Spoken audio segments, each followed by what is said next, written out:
Menghadapi tantangan ketahanan pangan global, Indonesia telah menyusun rangkaian strategi untuk menghadapi masalah ketahanan pangan.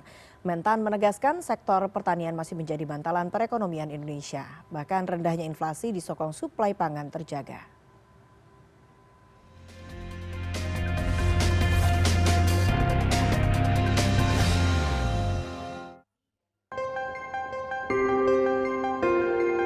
Menurut Kementerian Pertanian, tantangan ketahanan pangan diawali pandemi COVID-19, dampak perubahan iklim hingga konflik Rusia-Ukraina.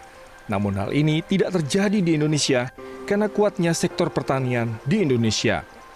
Badan Pusat Statistik mencatat nilai tukar petani atau NTP, salah satu indikator yang digunakan untuk mengukur tingkat kesejahteraan petani selama periode Januari hingga Maret 2022, terus mengalami peningkatan.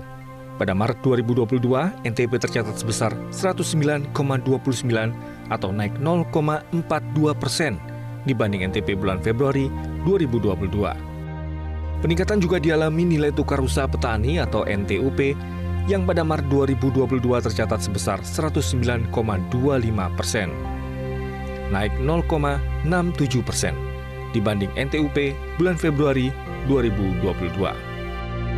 Tidak hanya itu, produksi beras pun tercatat cukup tinggi selama 3 tahun terakhir, dengan capaian total sebesar 31,31 juta ton pada tahun 2019, 31,36 juta ton pada tahun 2020, dan 31,33 juta ton di tahun 2021.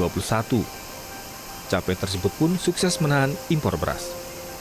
Saatnya di saat turbulensi dengan climate change, cuaca yang ekstrim di seluruh dunia yang terjadi, di saat itu menurut saya, menurut harapan juga Presiden, kita bisa jumping yang mempersiapkan kesiapan yang luar biasa di pertanian kita. Kita memiliki alam yang cukup. Untuk menjawab tantangan global dan prediksi krisis pangan, maka Indonesia sudah harus menyiapkan strateginya. Indonesia memiliki sumber daya alam yang mumpuni untuk bertahan. Jika dilihat dari matriks rencana kegiatan 2022, antara Kementerian Pertanian dengan Dirjen Anggaran, sebenarnya sudah ada 5 strategi pembangunan pertanian untuk mendukung ketahanan pangan dan peningkatan daya saing yang berkelanjutan. Strategi itu diantaranya peningkatan kapasitas produksi, diversifikasi pangan lokal, penguatan cadangan dan sistem logistik pangan, dan pengembangan pertanian modern, serta gerakan 3 kali ekspor. Untuk meningkatkan kapasitas produksi, Kementerian Pertanian salah satunya akan mengembangkan lahan rawa di Kalimantan Tengah, lalu meluaskan menjadi areal tanam padi, jagung, bawang merah, dan cabai di sejumlah daerah defisit. Dan untuk mencapai hal itu, kegiatan pencegahan alih fungsi lahan dimasukkan dalam strategi ini. Tahun 2022, Kementerian Pertanian mendorong diversifikasi pangan lokal berbasis kearifan lokal, di antaranya ubi kayu, sagu, pisang, kentang, hingga sorghum.